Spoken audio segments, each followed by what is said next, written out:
What is going on, Giants Nation? It's your boy Average Bob. Welcome back to the channel. In today's video, we are going to be diving into the Week 8 preview for the Giants versus the Eagles, coming up live from Philadelphia this Sunday afternoon at 1 p.m. Where I do want to get started on this episode is just briefly touching on what happened last week. The most foul, disgusting, one of the worst Giants losses we've ever seen in our lifetime, without a doubt. Probably second to none, only to the Deshaun Jackson punt return game, and maybe even that 49ers, was it Trey Junkin botch snap? But even then, there were so many other people that blew that lead, and one person gets blamed for it. But I don't want to dive too deep into what happened in that game again. I posted several videos about it, so please go check them out up top. I did a rant right after the game in the basement where we belong as fans of this franchise at this point in time. And then also my usual highlights reaction review video. So give those a look if you can. And one thing that I do want to touch on immediately coming from that game is that the Giants have parted ways with kicker Jude McTammany. The Jude McTammany, they sent the Irish back. They got rid of him. Unfortunately, like I said in the video previously, I wasn't even that upset with him. It wasn't necessary. Obviously you have to make extra points in the NFL as a kicker, right? But he was kind of put in an impossible situation where this is more on Joe Schoen and the front office for not having a better game plan than Jude McTammany. We all watch a lot of football. You watch college football. You watch the NFL. Probably never heard of Jude McTammany before. And maybe you was on the practice squad for a little bit here or there, but regardless, he's not a household name. And they just should have had a better option at kicker, knowing what we knew the past two seasons with Graham Gano. It bit us in the ass earlier in the year, bit us in the ass last two seasons at various points.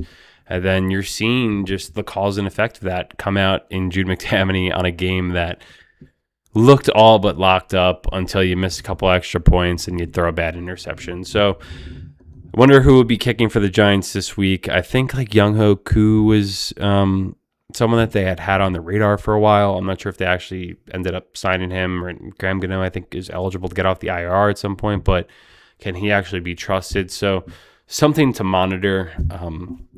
But that is predominantly it for the real negative that I wanted to talk about, because like that Broncos game, how bad it was, we do have to turn the page to the next matchup, and that being against the Philadelphia Eagles, a team that you on Thursday Night Football in front of the entire nation kind of beat the shit out of. And if you don't think that the Eagles have watched that tape, have locked in against the Vikings last weekend, and want to get revenge on this Giants team in front of their own fans in their own house, I don't know what to tell you. They're going to come out with their piss hot. They're going to pound Saquon. They're going to get back to their roots and do everything they need to do to be successful. And this is a huge turning point in Crossroads, really, for the Giants. When you have a loss that badly, where my boy Brian Burns walking off the field, crying at his locker after, screaming about dropping 8. They might say that they haven't lost faith in this coaching staff, but clearly a lot of the players have probably tuned out Shane Bowen just for his game plan at the end of these games. They did it in the Cowboys game, which was pretty much as insurmountable, as you could have gotten to with the soft defense that gives up, not one but 2 scores at the end of the game. And then the Broncos game too. I mean, obviously there's some share outside of just Shane Bowen there with kicking that lands on Joe Schoen, and then also Jackson Dart's terrible interception on the 25-yard line. So my point is, this is a crossroads for this Giants team, and now we have 7 weeks worth of games that have put on paper just truly how athletic and the potential of Jackson Dart that is there shining on a week-to-week basis. How will the Eagles look at that on tape and try to take that away? The same goes for running back Skattebo. How will the Eagles look at trying to take away the run game that the Giants have had a tremendous amount of success with so far this year? Skattebo has more rushing yards than Saquon Barkley, which is crazy. So the Giants are going to have to get creative. It's a hostile environment. It was a couple of those already for Jackson Dart by going into the Superdome where they had the 5 turnovers.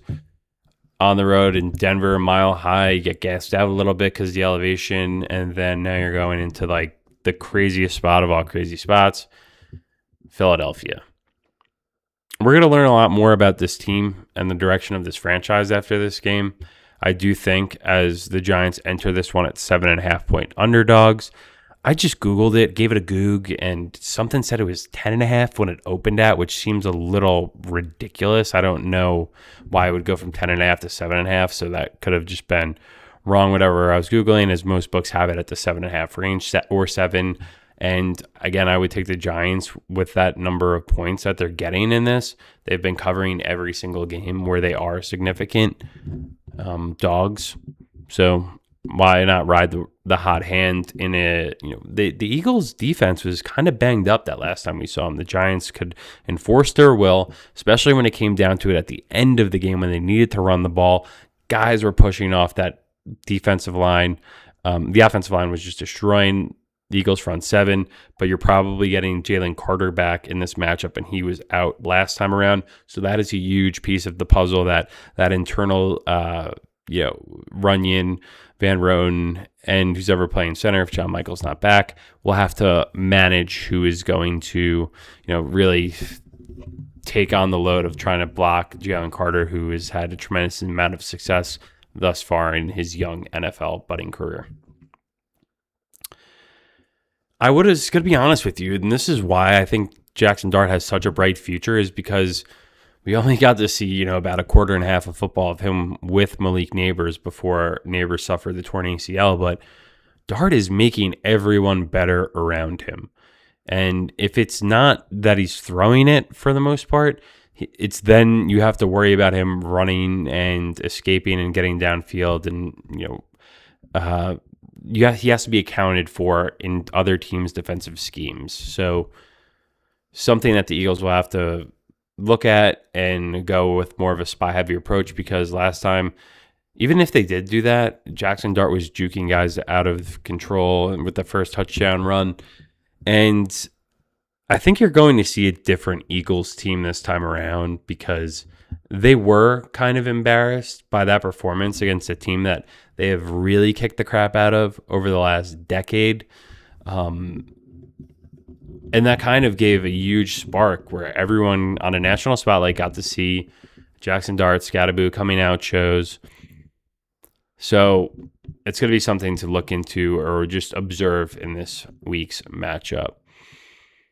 I would like to see them be able to take advantage of the Eagles secondary. They did not look good 2 weeks ago, and I think Carson Wentz looked okay against them last weekend. I guess that was a revenge game for him. But yeah, again, hostile environment on the road. Got to have a simplified game plan. The Giants are scoring every single... Did they score the opening drive of the Broncos game? I can't remember off the top of my head.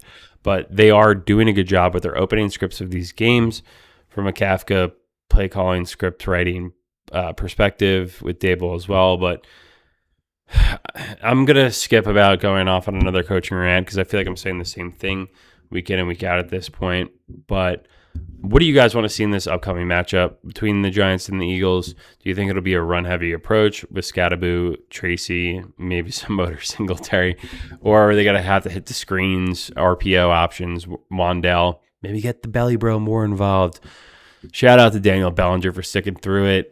Every time they throw him the ball, he catches it for the most part, unless there was like those weird plays, I guess, in the Saints game where he dropped the couple and they reviewed it. But yeah, I'm excited for this one. This is a tough one on the road, and you're going to learn a lot about what this team is made out of and the future of this franchise, which I have to say right now, being 2-5, when you have a rookie quarterback who is actually looking decent as well, it really gives you a whole different wave of optimism for the future of the direction of the franchise, as opposed to if you were just trotting out the same guys over and over and they're doing the same shit and they're looking, the same and bad and looking 2-5. This team could easily have 4 wins, right? They should have 4 wins. They should have beaten the Broncos. They should have beaten the Cowboys.